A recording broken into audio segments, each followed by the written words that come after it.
Assalamualaikum warahmatullahi ta'ala wabarakatuh. Alhamdulillahi wassalatu wassalamu ala rasulillah wa ala alihi wa sahbihi wa man walah.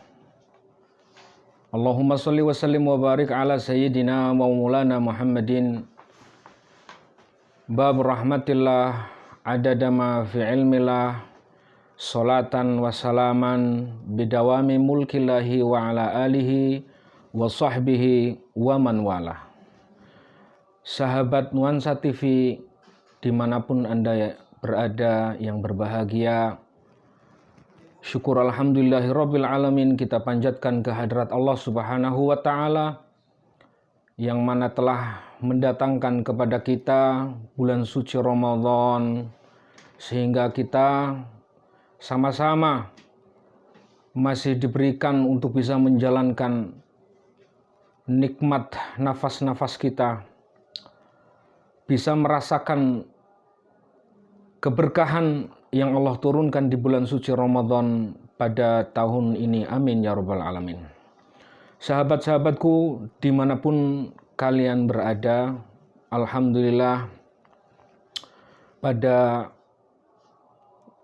episode kali ini, pada sesi kali ini, mari sama-sama kita sedikit menguak tentang apa yang telah kita mulai, yaitu falsafah puasa atau hikmah yang terkandung daripada puasa itu sendiri, dengan tujuan tentu untuk bisa kita saling bisa membuat diri kita meningkatkan keimanan kita, meningkatkan pengetahuan kita, sehingga dengan pengetahuan dan ilmu yang cukup kita akan mendapatkan balasan, yaitu sebuah keimanan terhadap Allah Subhanahu wa ta'ala pun dengan sebuah kuat di dalam hati kita. Sahabat yang berbahagia dimanapun Anda berada, pada sesi kali ini kita jelas akan berbicara puasa menurut daripada Al-Imam Al-Ghazali radhiyallahu ta'ala anhu. Namun penting kita bicarakan adalah sebuah puasa yang memang bukan pada ranah fikih, yaitu ranah rukun syaratnya yang sudah kita fahami, tetapi lebih akan mendalam lagi rahasia-rahasia di mana puasa tersebut juga dibicarakan oleh Al-Imam Al-Ghazali di Ruhul Ibadat. Ada berbicara tentang asraruz zakah, berbicara tentang asrar as-shalah, berbicara tentang apa lagi? Asrarut taharah. Pada kali ini karena momennya adalah berpuasa, maka kita sama-sama mengkaji tentang asrar as-shaum. Beliau Al-Imam Al-Ghazali radhiyallahu ta'ala anhu fi Rub' al-Ibadat, di kitab masterpiece-nya beliau, yaitu Ihya Ulumuddin. Beliau Al-Imam Al-Ghazali radhiyallahu ta'ala anhu memang pada permulaan kitab yang ada di depan saya mengedepankan bahwasanya setiap sesuatu itu mempunyai pintu. Mungkin nukil daripada hadis yang tertera di dalam kitab Ihya Ulumuddin. Kita perhatikan bagaimana setiap sesuatu itu mempunyai pintu. Dan pintu daripada sebuah ibadah adalah pintu di mana orang harus sukses dulu di pintu yang tersebut dengan as-shaum. Artinya ada sebuah pembelajaran yang dalam sekali pada ibadah yang tersebut, yaitu puasa. Sebab kalau orang nggak bisa melalui pintu puasa dia dengan sukses, dia nggak paham bagaimana untuk berpuasa dengan baik dan sempurna, maka ibadah-ibadah yang lainnya pun akan mempunyai efek domino yang sama yang dia tidak akan sukses dan dia tidak akan merasa kalau ibadah tersebut adalah sebuah amanat, adalah sebuah keikhlasan bahagia.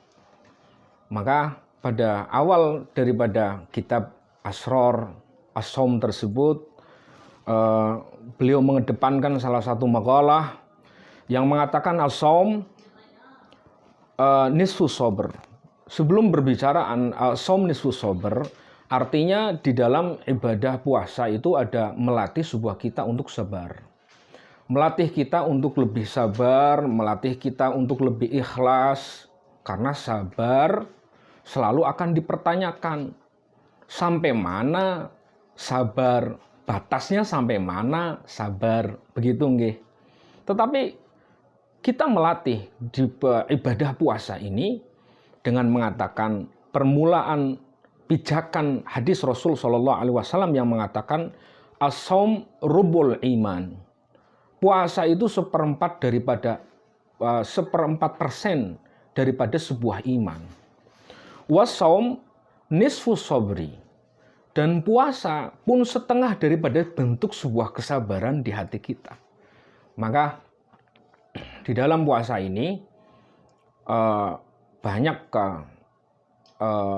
takliqat ataupun hasyiah yang mengatakan kita akan mempunyai satu waktu di siang hari kita tidak makan dan tidak minum, yang mana pada waktu yang mendekati dengan kita berbuka, kita akan sibuk dengan segala aneka pikiran tentang makanan untuk berbuka. Begitu yang biasa terpikirkan oleh level puasa orang-orang yang awam. Sebab nanti kita akan berbicara jauh tentang puasa shaumul awam, shaum khawas atau bahasa di Asrarus Shaum adalah shaum al-khusus atau shaumul khawasul khawas atau khususul khusus. Begitu. Artinya ada titian yang dimana kita harus mari sama-sama minimal di titian yang kedua adalah shaum al-khawas.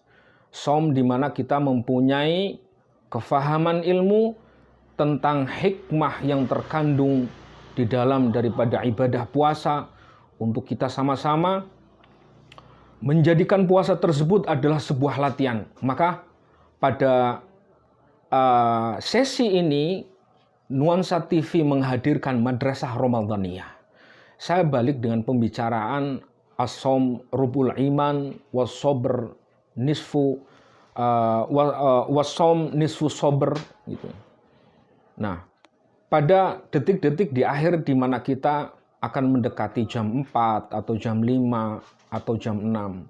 Banyak sekali daripada masyayikh kami dan kami pun membaca daripada hawasyi ataupun takliqat daripada ulama-ulama kami.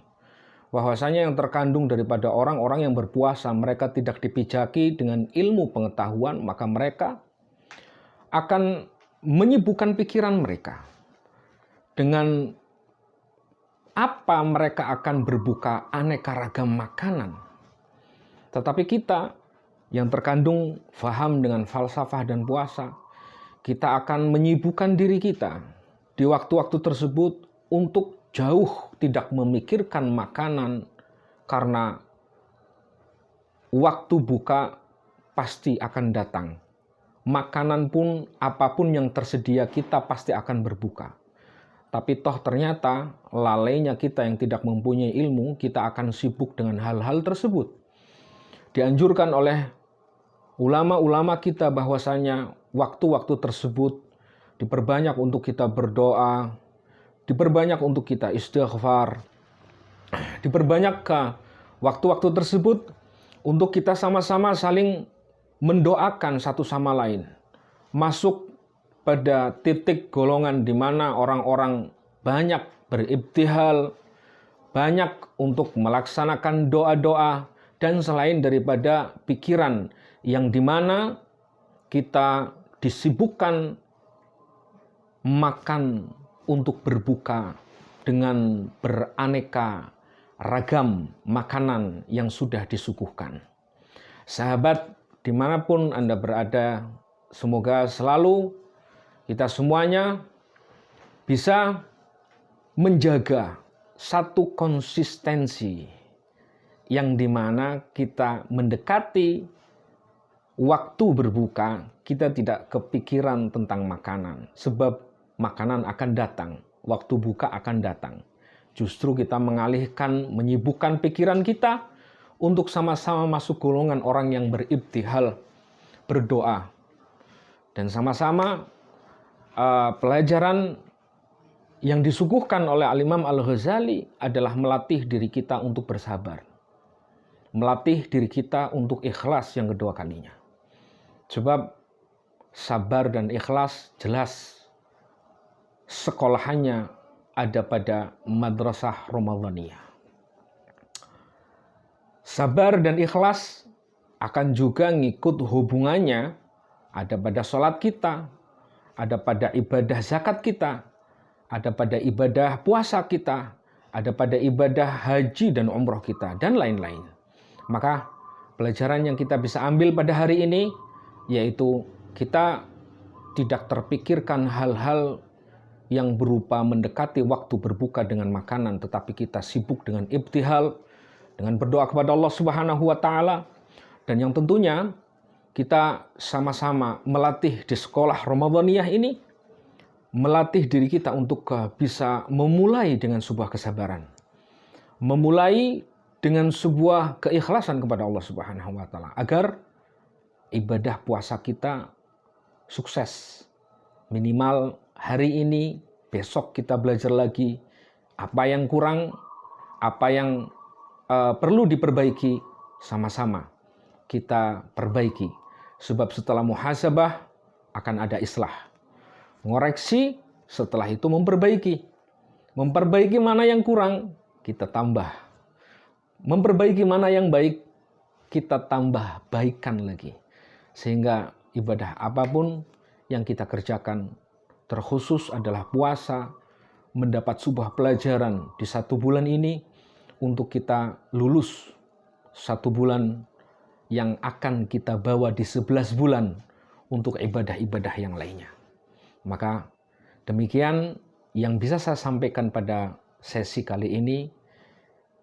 Berikutnya masih banyak lagi tentang falsafah yang akan saya uraikan. Bagaimana Imam Ghazali secara bahasa yang sangat mengena sekali di hati kita, para penggemarnya Al-Ghazali, dengan bahasa yang memang kalau kita belajar membaca di Ihya, memfokuskan, menelaah, kita seperti ditelanjangi oleh beliau Al-Imam Al-Ghazali pada statement-statement apapun yang terkandung pada kitab Ihya Ulumuddin. Man lam yaqra al-Ihya falaisa lahu haya. Begitu saya masih teringat sekali apa yang disampaikan oleh guru-guru kami. Orang kalau nggak baca kitab Ihya, dia itu nggak punya rasa malu. Rasa malunya nggak ada. Sebab kalau kita baca Ihya, kita ditelanjangi. Seperti pada hari ini kita ditelanjangi dengan kebanyakan kita kepikiran makanan pas lagi kita mau berbuka. Itu disalahkan oleh Imam Ghazali. Kita harusnya masuk pada golongan yang dimana kita banyak istighfar, banyak ibtihal, dan banyak untuk sama-sama berzikir kepada Allah Subhanahu wa Ta'ala. Mungkin pada sesi ini kita akan melanjutkan pada sesi kedua. Semoga ini bermanfaat untuk saya khususnya dan umumnya kepada sahabat-sahabat semuanya yang dimana berada. Tetap kita jaga hati, tetap kita ngaji, tetap kita berkhidmah. Semoga apa yang kita laksanakan dan kita perbuat oleh Allah Subhanahu wa Ta'ala diridhai dan diridhai oleh Rasul sallallahu alaihi wasallam. Maka cukup sekian dari saya. Wabillahi taufiq wal hidayah wal inayah. Assalamualaikum warahmatullahi taala wabarakatuh.